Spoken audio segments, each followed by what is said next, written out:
ओम श्री परमात्मने नमः। ओम श्री गुरुभ्यो नमः। ओम श्री ऋषिभ्यो नमः। सर्वेभ्यो नमो नमः। देववाणी संस्कृतम ई गुरुकुलम में आप सभी महानुभावों का हार्दिक स्वागत है। मित्रों, आज हम वर्णोच्चारण शिक्षा की 19वीं कक्षा को पढ़ेंगे।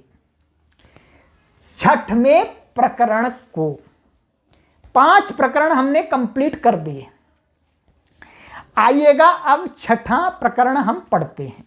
ये प्रकरण बहुत ही महत्वपूर्ण है और मैं लिख करके भी समझाऊंगा, यहां देखते जाइएगा। वैसे कहते हैं सूत्र संख्या 70, अवर्णो ह्रस्व दीर्घ प्लुतत्वाच्च त्रैश्वर्योपनयेन चानुनासिक्य भेदाच्च संख्यातोऽष्टादशात्मकः एवं इवर्णादयः। ठीक है, समझिएगा। कहते हैं अवर्णः, अवर्णः का अर्थ है ये अ। ठीक है, अवर्णः ह्रस्व दीर्घ प्लुतत्वाच्च, माने इसका ह्रस्व और दीर्घ और प्लुत, ये 3 भेद से क्या है, 3 भेद हो गए। और कहते हैं त्रैश्वर्योपनयेन, और क्या है, 3 स्वर हैं। 3 स्वर का अर्थ है उदात्त, अनुदात्त और स्वरित। उदात्त ये 3 स्वरित और 3 अनुदात्त। ह्रस्व भी उदात्त होता है, दीर्घ भी उदात्त होता है, प्लुत भी उदात्त होता है। इसी प्रकार से ये ह्रस्व भी स्वरित होता है और दीर्घ भी स्वरित होता है, प्लुत भी स्वरित होता है, और ह्रस्व भी अनुदात्त होता है, दीर्घ भी अनुदात्त होता है, प्लुत भी अनुदात्त होता है। ये कितने हो गए आपके? 9 हो गए, गिन लीजिएगा। 3 3 दूनी 6, 3 का 9। ये बिल्कुल हम आपको क्लियर कर देंगे आज। और कहते हैं चानुनासिक्य भेदाच्च, च माने और, आनुनासिक्य भेदाच्च संख्यातः अष्टादशात्मकः। कहते हैं अब ये 9 है। अब 9 को आप क्या करना है, इसी प्रकार से आप इनको सबको यहां लिखिएगा। अब ये पूरा चार्ट दिख रहा है आपको। ये भी क्या है, ये निरनुनासिक हैं और ये हैं आनुनासिक। ठीक है, तो ये हमने 9 भेद कर दिए। तो 9 तो ये हैं निरनुनासिक और 9 ही ये भी, ये और ये 9 हैं आपके आनुनासिक। अब ये भी क्या, इस लाइन के ये सारे आनुनासिक हैं, परंतु ये अनुदात्त भी हैं, और ये आपके आनुनासिक हैं, ये स्वरित भी हैं, और आपके ये आनुनासिक हैं, उदात्त हैं। तो अब कितने हो गए, गिन लीजिएगा, गिन लीजिएगा जी। 1 2 3 4 5 6 7 8 9, ये तो निरनुनासिक हो गए, और 9, और फिर 1 2 3 4 5 6 7 8 9, तो 9 कैसे हो गई, ये सानुनासिक। हमने लिख देता हूं, चलिएगा। सानुनासिक कहिए चाहे कहिए आप आनुनासिक। ठीक है, आनुनासिक और निरनुनासिक।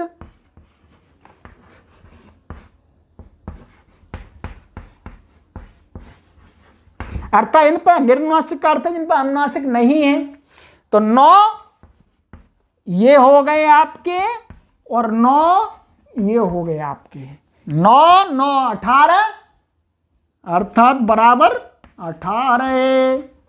यही कहा इन्होंने कि संख्यातः, संख्या से ये अष्टादशात्मक 18 हो जाते हैं। और कहते हैं एवं इवर्णादयः, इसी प्रकार से इवर्णादि भी होते हैं। जैसे ई है तो ई कितने प्रकार की है, 18 प्रकार की। इसी प्रकार से आप लिख लीजिएगा। ठीक है, ई के भेद भी, और इसी प्रकार से ऊ के भेद। और आगे बताते हैं, पढ़ते हैं। अब अकारादि वर्णों के भेद दिखाते हैं। अकार के उदात्त, अनुदात्त और स्वरित भेद हैं, मैंने सब बतला दिया। और जब इन एक एक के साथ ह्रस्व उदात्त, ह्रस्व अनुदात्त, ह्रस्व स्वरित और इसी प्रकार दीर्घ और प्लुत के साथ लगाते हैं, सब चार्ट बना दिया मैंने, तब आकार के नव भेद हो जाते हैं। और जब ये सानुनासिक के भेद युक्त होते हैं तब इन नव नव के 18 भेद होते हैं। इसी प्रकार इकार आदि स्वरों में प्रत्येक के 18 भेद समझने चाहिए। ठीक है, ये चार्ट आपको समझ में आ गया पूरा। अब इसको हटा देते हैं। अब आइएगा आगे का सूत्र 71वां, लिवर्णस्य दीर्घा न सन्ति। अब क्या है, अभी हमने कह दिया वर्णादयः, माने वर्णादि भी इसी प्रकार हैं, परंतु कह रहे हैं वर्णादि में लृ वर्ण है उसका दीर्घ नहीं होता है, अर्थात लृ ह्रस्व होता है और प्लुत होता है, इसका दीर्घ नहीं होता है, दीर्घ नहीं होता है इसका। जब दीर्घ नहीं होता है तो इसलिए कह रहे हैं कि इसका दीर्घ नहीं होता। इसकी संख्या कितनी हो गई? 12, जो 6 कम हो गए, जो 6 ह्रस्व होते हैं, 6 दीर्घ होते हैं, 6 प्लुत होते हैं, तभी 18 हो रहे थे, तो 6 कम हो गए जो दीर्घ नहीं है, तो इसके कितने भेद हुए? 12 हैं। इसके भेद हैं 12, लृ के 12 भेद होते हैं। ठीक है, चलिए आगे कहते हैं तम 12 भेदम आचक्षते, इसीलिए इनको क्या कहते हैं? ये 12 कहे जाते हैं, ये 12 ही होते हैं। इसलिए 73वां सूत्र, यदृच्छा शब्दे अशक्ति जानुकरणे वा यदा दीर्घाः स्युः तदा 18 प्रभेदम ब्रुवते क्लीपकैति। ये थोड़ी सी अलग बात है पर आपको समझ में आ जाएगी। कहते हैं जिन लोगों के मत में, कुछ आचार्यों के मत में यदृच्छा शब्द होते हैं, अर्थात जो कोई भी मन में आया कुछ भी बोल दिया, इस प्रकार के शब्दों को भी शब्द मानते हैं, अथवा जब उनका अशक्तिज के अनुकरण में प्रयोग करते हैं, अथवा कोई छोटा बालक है वो जानता नहीं है कि किसका दीर्घ होता है, किसका ह्रस्व होता है, किसका प्लुत होता है, तो वो यदि लृ को जानता नहीं है कि इसका दीर्घ नहीं होता है, परंतु वो उसको दीर्घ बोल देता है। छोटा सा बच्चा, उसमें शक्ति नहीं है, सामर्थ्य नहीं है इतना समझने का, तो वो उसको दीर्घ बोल देता है। फिर उसको दीर्घ बोल दिया, किसी बच्चे ने क्ली बोल दिया, तो किसी व्यक्ति ने पूछा भाई इस बच्चे ने क्या बोला, तो वो जो तीसरा व्यक्ति है वो बताएगा इस बच्चे ने क्या बोला, वैसा ही अनुकरण करके, जैसा बच्चे ने गलत बोला वैसा ही अनुकरण करके बताना पड़ेगा कि क्लीपक इति उक्तवान, इस बच्चे ने ऐसा कहा है जी क्लीपक। तो इस प्रकार ये शब्द अनुकरणवाची शब्द है। तो इसमें जो लोग मानते हैं कि अच्छा जी आप दीर्घ कह रहे हैं, तो उनके मत में तो फिर क्या है, ये 18 हो जाते हैं, तो दीर्घ भी हो जाएगा, दीर्घ जोड़ करके 18 हो जाएंगे जी। तो वही कह रहे हैं तब ऋकार को दीर्घ मान के उसके भी 18 भेद हो जाते हैं, क्लीपक के इस प्रयोग में होते हैं। मुख्य रूप से एक ही शब्द मिलता है जी बस, और कहीं नहीं मिलता। तो मुख्य रूप से पाणिनि जी का सिद्धांत है कि लृ 12 प्रकार की होती है, दीर्घ इसका नहीं होता है। अब आइएगा कहते हैं 74वां, ये प्रकरण बहुत ही महत्वपूर्ण प्रकरण है और जानकारी देने वाला है शिक्षा के बारे में। संध्यक्षराणाम ह्रस्वा न सन्ति तान्यपि 12 प्रभेदानि। कहते हैं संध्यक्षर, संध्यक्षर कौन कौन से हैं आपके जी? ए और ओ और आई और औ, ये क्या है संध्यक्षर। तो इनके कहते हैं ह्रस्व नहीं होते हैं जी, ये पहले बता दिया था, इनके ह्रस्व होते ही नहीं है, इनके दीर्घ और प्लुत होते हैं जी। क्या होते हैं? दीर्घ और प्लुत। तो इसलिए क्या कह रहे हैं? तान्यपि द्वादश प्रभेदानि, इसलिए इनके भी 12 भेद होते हैं। ये सब क्या है? 12 प्रकार के होते हैं। ये भी 12 प्रकार का होता है, ये भी 12 प्रकार का होता है, ये भी 12 प्रकार का होता है। ठीक है, समझ में आ गया?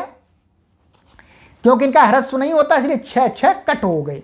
आपको यहां ये भी ध्यान रखना है। चलिए मैं चलते चलते बतला देता हूं, पहले भी बता दिया कि ये भी दीर्घ है, ये भी दीर्घ है। ये आप कहें छोटी ये बड़ी ये, ऐसा नहीं है, दोनों बड़ी है, दोनों बड़ी है ये। इसी प्रकार से ओ और औ दोनों बड़े हैं, दोनों दीर्घ हैं, ये ह्रस्व नहीं है कोई भी इसमें। नहीं आपका वो छोटा ओ बड़ा औ, ऐसा नहीं है, गलत है जी। है, चलिए तो इनके भी 12 भेद बतला दिए आपको।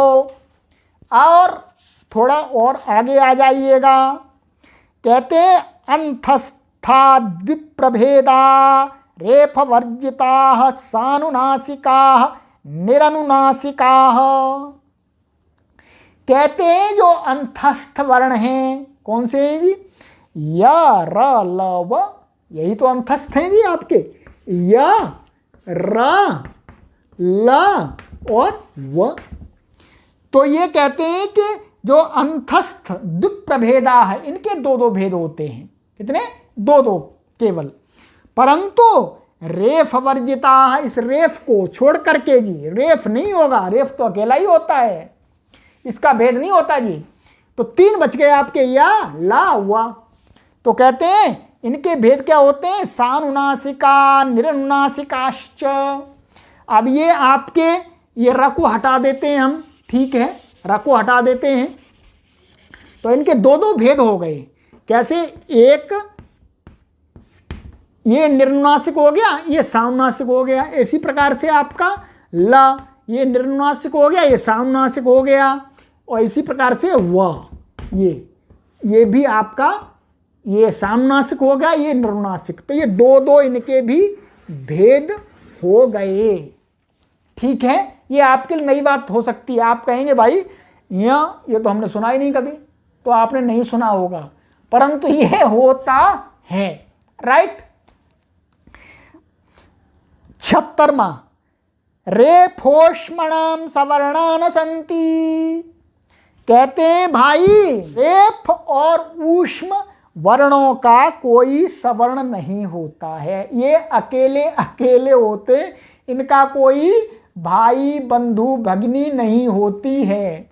क्या है? रेफ ये अकेला ही अपने आप में, शा ये अकेला ही अपने आप में, शा ये अकेला ही है, सा ये अकेला ही है, और हा ये अकेला ही है। इनका कोई भेद नहीं होता। यही कहा है कि रेफोष्मणाम सवर्णान संति, इनका कोई सवर्ण नहीं होता है। और आगे कहते हैं 77वां सूत्र, वर्ग्यो वर्गेण सवर्ण कु चु टू तु पु, ये 5 वर्ग और य ल व, इन तीनों की परस्पर सवर्ण संज्ञा मानी जाती है। ठीक है जी। क्या कह रहे हैं? ये कु वर्ग के 5 अक्षर ये आपस में क्या है? अपने भाई भाई हैं। इसी प्रकार से चु वर्ग के सभी भाई भाई हैं। इसी प्रकार से कहा या का एक सानुनासिक और एक निरनुनासिक, ये आपस में भाई भाई हैं। इसी प्रकार से ल माने सानुनासिक और निरनुनासिक, ये आपस में भाई भाई हैं। इसी प्रकार से व माने निरनुनासिक और सानुनासिक व, ये कैसे हैं? आपस में भाई भाई हैं, ये कहना चाह रहे हैं। ठीक है ना।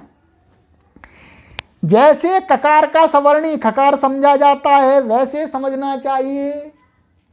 ककार का भाई कौन है जी? ख। इसके लिए कौन सा सूत्र हमने पढ़ लिया था पहले?